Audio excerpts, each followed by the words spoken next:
بسم اللہ الرحمن الرحیم الحمد للہ الذی انزل لعباده اللباس یواری به سوآتہم والصلاة والسلام علی سیدنا محمد وعلی آلہ واصحابہ الذین رضی اللہ عنہم اما بعد۔ حضرات، انسان کی تہذیب اور تمدن، جس کو عام طور پر کہتے ہیں کلچر اور ثقافت یا سویلائزیشن، انسان کے تہذیب اور تمدن کا اظہار جن چند چیزوں سے ہوتا ہے ان میں اہم ترین چیز انسان کا لباس ہے۔ لباس کے ذریعے سے انسان اپنی تہذیبی سوچ اور اپنی تمدنی افکار کا اظہار کرتا ہے۔ اگر کسی انسان کا مزاج حیا والا مزاج ہو تو اس کے لباس میں بھی حیا ہوگی، اور اگر کسی انسان پر بے حیائی کے اثرات آ گئے ہوں تو اس کے اثرات آ گئے ہوں تو اس کے لباس میں بھی اس کے نتائج ظاہر ہوں گے۔ اگر کسی انسان کا ذہن کسی عقیدے پر ٹھوس طرح سے مثبت طور پر جمع ہوا ہو تو اس کے لباس میں بھی تغیر و تبدل نہیں ہوگا۔ اور اگر کسی انسان کے اندر تلون مزاجی ہے، آج ایک رنگ ہے اسی رنگ میں رنگ ہے، کل کو دوسرا رنگ ہے اسی رنگ میں رنگ جائیں گے، تو یہ شخص اپنے مزاج کے مستقل نہ ہونے کی وجہ سے فیشنوں کا شکار ہوتا ہے۔ کبھی ایک فیشن کا شکار ہوگا، کبھی دوسرے فیشن کا شکار ہوگا، اور بدن کو سجانے کے نام پر وہ لباس پہننے لگے گا جس لباس پر اللہ کی لعنتیں نازل ہوتی ہیں۔ اس صورتحال کے اندر اس وقت جو بات سمجھانی ہے اس کو بہت غور کے ساتھ سنا جائے۔ حضرات، اللہ نے بندوں کے جسم کو چھپانے کے لیے لباس اتارا ہے۔ قرآن کریم میں اللہ تعالیٰ فرماتے ہیں هو الذی انزل علیکم لباسا یواری سوآتکم وریشا، وہی ذات ہے جس نے تمہارے لیے لباس اتارا جس سے تم اپنے شرم کی جگہوں کو چھپاؤ گے، اور اسی لباس سے تم اپنے بدن کو سجاؤ گے۔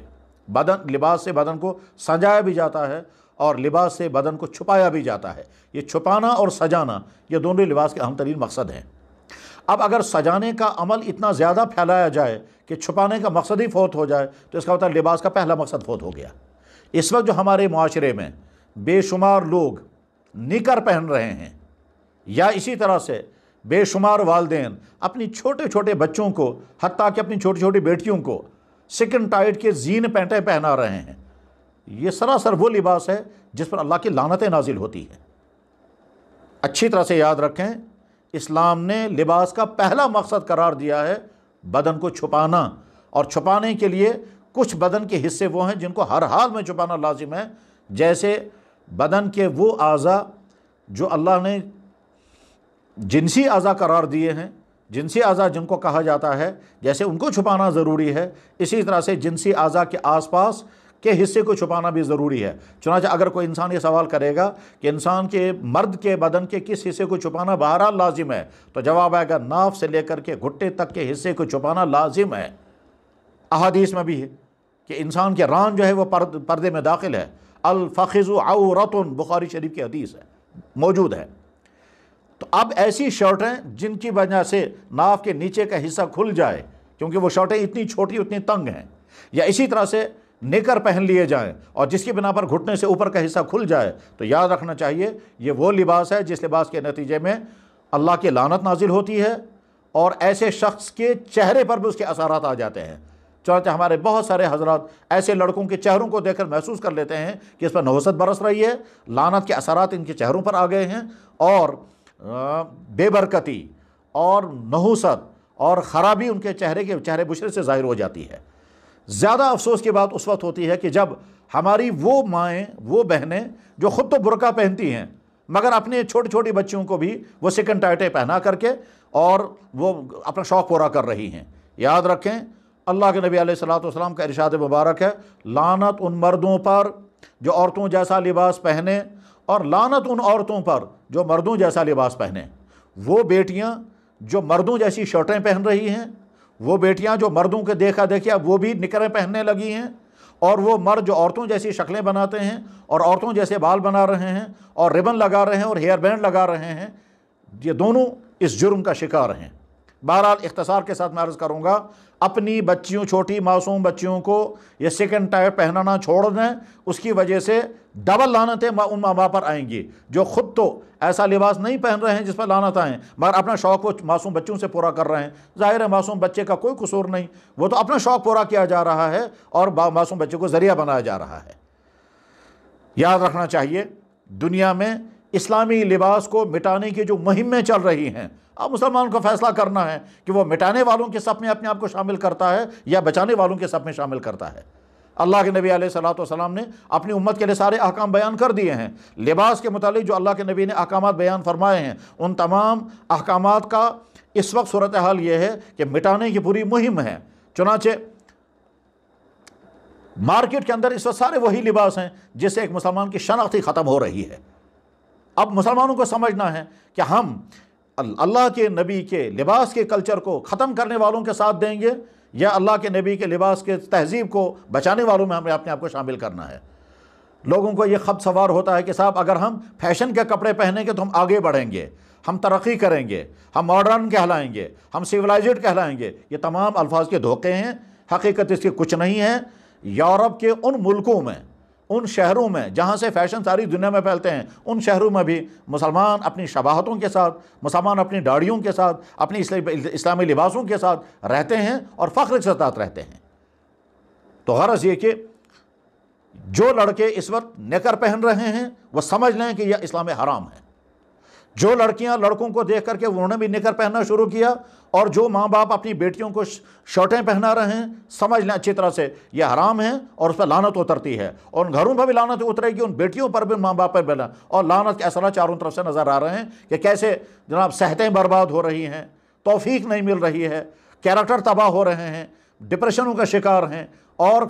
سوسائڈیں ہو رہی ہیں، اور خودکشیاں چل رہی ہیں، اور لڑکے اور لڑکیوں کے غلط تعلقات، یہ ساری لعنت کے نتائج ہیں۔ ورنہ انسان صحت کے اعتبار سے، ذہنی سوچ کے اعتبار سے اور اخلاق کے اعتبار سے خوش ہونا چاہیے، مگر اس وقت تمام فیسلٹیز ہونے کے باوجود شاید کوئی شخص بچا ہوا نہیں ہے جو طرح طرح کی الجھنوں اور پریشانیوں اور طرح طرح کی پریشانیوں میں مبتلا نہ ہو۔ اس کی ایک وجہ یہی ہے، یہ لعنتیں جو برس رہی ہیں، اور لوگ سمجھتے ہیں کہ صاحب ہم نے اپنے گھروں میں پینلنگیں بھی کی ہیں، قالین بھی بچھائے ہیں، طرح طرح کی فیسلٹیز ہیں، مگر اس کے بعد ہم خوش رہیں گے، خوش نہیں رہ سکتے۔ خلاصہ یہ ہے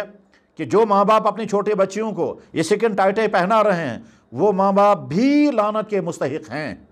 اور چھوٹے بچوں کو سکن ٹائٹیں پہنا کر دراصل وہ اپنا وہ شیطانی شوق پورا کر رہے ہیں۔ شیطانی شوق اس لیے کہا جا رہا ہے کیونکہ اللہ کے نبی نے لعنت فرمائی ہے ان عورتوں پر جو مردوں کا لباس پہنے۔ اب وہ ماں جو خود برقع پہنتی ہے، جو خود نمازی ہے، اور اپنے چھوٹے معصوم بچی کو وہ سکن ٹائٹ پہنا رہی ہے، سوچا جائے لعنت کس پر اترے گی؟ چھوٹے بچے وہ تو معصوم ہے، اس پر تو نہیں اترے گی، یہ اس پر اتر سکتی ہے۔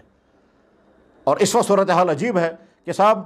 گویا ساروں نے مہم شروع کر دی ہے کہ اسلام کا لباس ختم ہو جانا چاہیے، مردوں کا لباس بھی ختم ہو جانا چاہیے، عورتوں کا لباس، اسلامی لباس ختم ہو جانا چاہیے، بے پردگی اتنی عام ہو جانی چاہیے کہ گویا پتہ ہی نہیں رہے گا کہ یہ مسلمان ہیں یا کوئی دوسری قومیں ہیں۔